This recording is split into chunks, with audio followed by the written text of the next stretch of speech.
Does this spell the end of the car lot? Well, that might be a bit dramatic right now. More than a quarter of Canadians, though, are likely to buy a vehicle fully online without ever stepping foot in a dealership, and in some cases, not even test driving the car. That's according to the Canadian Black Book's annual poll on car buying habits. Brad Rome is back with us this morning to explain a little bit of this.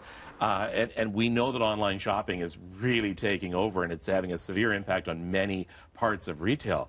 But could we see the end of car dealerships? Definitely not, Kevin. I mean, the reality is if somebody's making that large a purchase, they better make sure that they know what that car is all about and they've actually experienced it beforehand, because you're going to be with that car for a long time, especially with the longer term loans now up to like 96 months. So you definitely don't want to be buying it completely online. You want to make sure you've at least put your bum in the seat, so to speak. Well, let's talk about that, because if this is a trend, then there are people out there who are considering it right now. What's your advice to them? Well, make sure you go test drive it. I mean, there's a lot of information and insight that the dealer can definitely offer you, and you want to make sure that you're comfortable driving that car and that it's going to fit your needs, because a lot of times what you see online isn't necessarily what's going to fit your needs until you actually experience it yourself.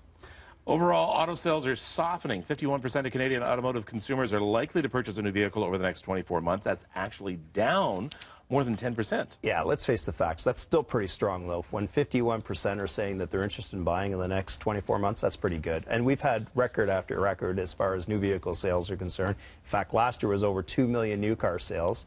So that's the first time ever. So we don't expect it's going to go down significantly, but obviously at some point in time it has to soften, and we think it's going to happen a little bit this year. Are manufacturers hurting themselves by making better product? Because let's go back to the 70s and 80s. It was crap. I mean, some of the stuff that was on the road, it was meant to rust out and fall apart within 2 years, so you'd be back buying a new one. Are they hurting themselves basically by? I don't think so. I mean, the reality is the population's growing, and the thing is today too is that people's needs change. Technology in cars is changing significantly, so there's more and more people who want to have the latest and greatest technology in the vehicles as well. So I don't think they're hurting themselves. I think they're just basically building what the consumer wants. Of course, the next big target group right now coming up and now buying cars are the millennials, but we've been told up until now that millennials are more interested in vacations and dining out, and that they're leaving big purchases like homes and cars either till later or just not doing them at all. But you're finding something interesting in the survey. That they're the ones that they're definitely buying. There's no doubt about it. In fact, they're the ones in the survey that 65% of the millennials of those that were interested in buying were the ones that said, you know what, we want to buy. And that was the biggest group that said that they're going to buy in the next 24 months. Let's talk depreciation. Seemingly perpetual misunderstanding about the single largest cost of vehicle ownership, depreciation. As soon as you drive it off the lot, it's not worth nearly what it was. Only 1% correctly identified depreciation as the largest expense tied to owning a vehicle. That's down from 2% last year. That's right. It's unfortunate, and that's an area that is a real concern for us, and we want to try to continue to educate consumers about that, because if you don't pick a vehicle that's going to hold its value longer term, especially with these longer term loans, you're going to find yourself owing more on that car than what it's worth for a much longer period of time. So our advice is make sure that you check it out. I mean, we have tools on the Canadian Black Book website, our future value tool, which will show what that vehicle is worth over time as well.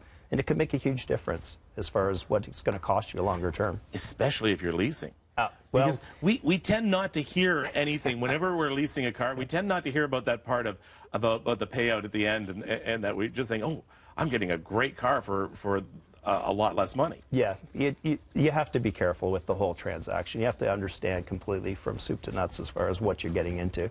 Is there anything that really surprised you in this study? Well, there was the one thing I was interested in was that 97% of the respondents were looking for more information and advice from the dealer as far as what the loan options were and the schedules and the different types of payments that are available. And I think with the longer term loans being like up to 96 months now, I think it's really imperative that we as an industry have to do a better job of educating the consumer as far as what they're walking into. If you get into a long-term loan, you could be into, say, a 96-month loan. You could be a month 81 to 85 before the vehicle is worth what the loan is. So that's a long time, especially considering people's needs change all the time. Most important thing, go somewhere reputable, and there is nowhere more reputable than CanadianBlackBook.com. Like you say, you've got all sorts of tools on there that you can sort of protect yourself. Absolutely. All right. Thank you very much for coming in again this morning.